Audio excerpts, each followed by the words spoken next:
భారతదేశం తమ్ముడా, తాగట్టు పెట్టబడ్డది తమ్ముడా.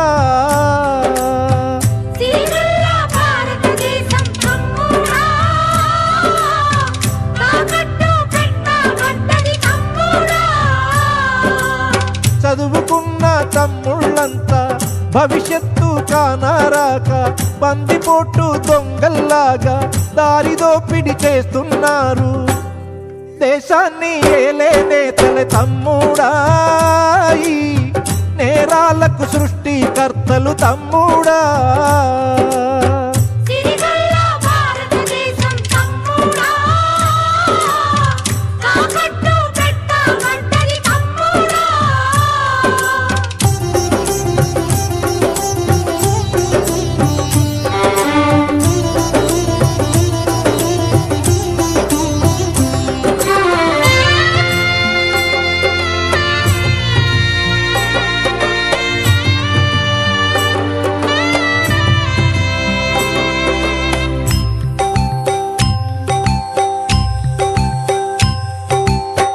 కంప్యూటర్ మిషన్ ఉందంట, కంపెనీకే మేలైందంట, 100